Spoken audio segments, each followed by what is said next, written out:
computer at the time and was crewed up with Captain Steve Ritchie, who was also an ace in Southeast Asia. Hey guys, welcome back to another Heavy Metal Diecast video, and another one here from Hobby Master in our 172 Air Power series in 1/72nd scale diecast, of course. And if you didn't see the sort of companion video with this one, the signature edition from Triple Nickel, check out that video first if you want, or just continue on watching this one. So, as I said, this is another Triple Nickel one. So this is from the 555th Tactical Fighter Squadron from the 8th Tactical Fighter Wing. And these were based in Udorn Air Base in Thailand. And this is from 1972.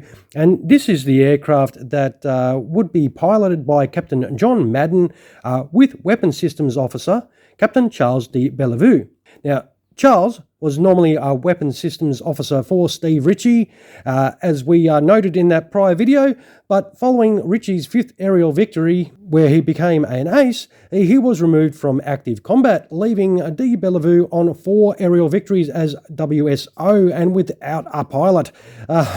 He then would be paired with Captain Madden here, and they would see action during the Linebacker strikes. And that is where they would actually make contact with MiG-19s. And in the ensuing engagement, they would down 2 MiG-19s.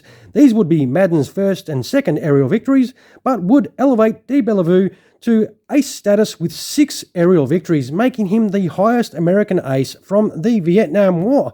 So what we'll do is we'll actually open this box up and see what we have right here. And there is an awesome looking Phantom, another one.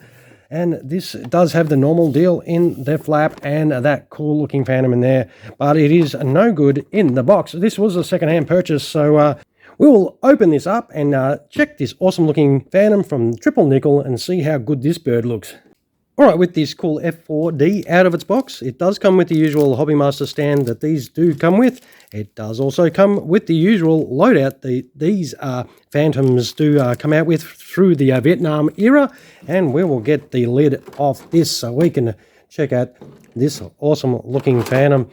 Now, it does have the usual sort of kit out. There is a difference between some of the Phantom releases, like with the landing gear. I'll show you that quickly before we grab the aircraft out. So that's the main landing gear for this particular Phantom, and this is the main landing gear for another type of Phantom. So as you can see, there is some slight differences. You've got that whole piece with the strut attached to that you put in. That's a newer one, and this is an older version. So they did make a little bit of a change, so I thought I'll just put that in the video today. Let's get this aircraft out and into our hands and get stuck into that. All right, let's move this out of the way and have a look at this awesome looking Phantom. That is very nice. Usual tail markings there, some nice engine detail. The usual panel lines by Hobby Master.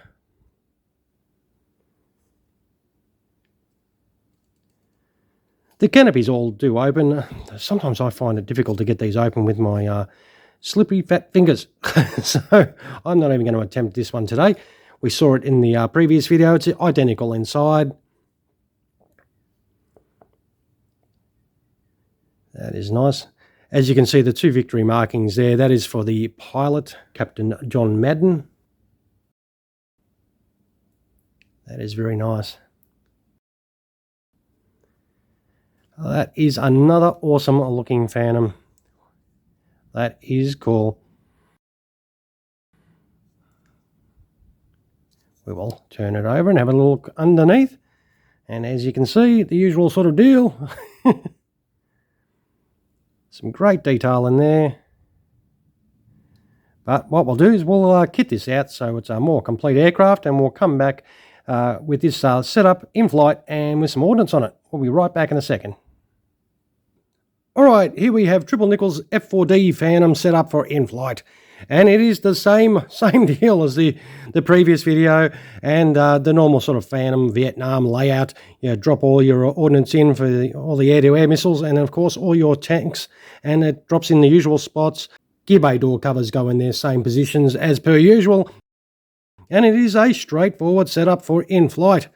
And that is how your awesome looking F-4D Phantom's going to look in flight. And it is another great looking rendition, of course. I reckon it looks pretty cool. And I believe you can get this version with a signature stand as well, similar to the Ritchie one that we did.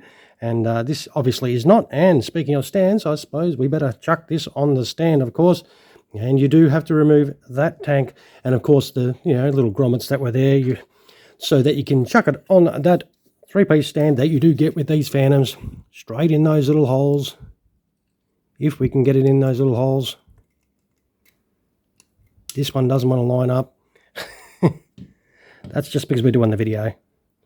And that is your F-4D Phantom on the stand, looking pretty bloody awesome, as most Phantoms always do. So for you guys that like to display your aircraft on the stand, that is how she's going to look. And, sausage finger test, we know what a Phantom looks like, don't we? We've done a couple of videos on Phantoms, and I reckon this is another pretty cool looking unit in flight, of course. But we need to put this gear down. So what we'll do is we'll go off and chuck some landing gear on this and come right back. We'll be back in a moment. All right, we're back with the Phantom set up for a gear down. Very straightforward. You can put your center tank back in there as per usual. You put your nose wheel in, the usual deal with setting these up. Very straightforward. The thing with the older ones, of course, you do have to put the strut into a little hole in there to make sure that sits in there nicely. Whereas, as I showed you before, the newer ones sort of have that strut into a sort of piece that goes into that wheel well, where you don't have to worry about doing that. But this sets up really nicely and very cool as per usual. Well, let's turn this over and have a little look. So that's how your Phantom will look with the landing gear down and with the canopy open as well. I reckon it does set up very nice. This is a really, really cool looking one. Another awesome Vietnam era Phantom. And definitely one to grab if you have not got one in this sort of camouflage scheme. We will put it on the deck, of course, and wind this video up. So once again, if you did enjoy the video we had today, feel free to give us one of those. If you can find that little button down below, feel free to also subscribe to the channel. And we will take some photos of this and chuck them on at the end of the video, and you can check this awesome Phantom out without my hands all over it. So this is by Hobbymaster in 1/72nd scale diecast. It is a triple nickel Phantom, as flown by Captain John Madden and Captain Chuck DeBellevue, who would, as you know, would become the United States' highest scoring ace during the Vietnam War. And as per usual, thank you so much for watching another one of our videos. I hope you enjoyed the content we had today. All right, everyone, thanks for watching. You all have a fantastic rest of your day. Cheers.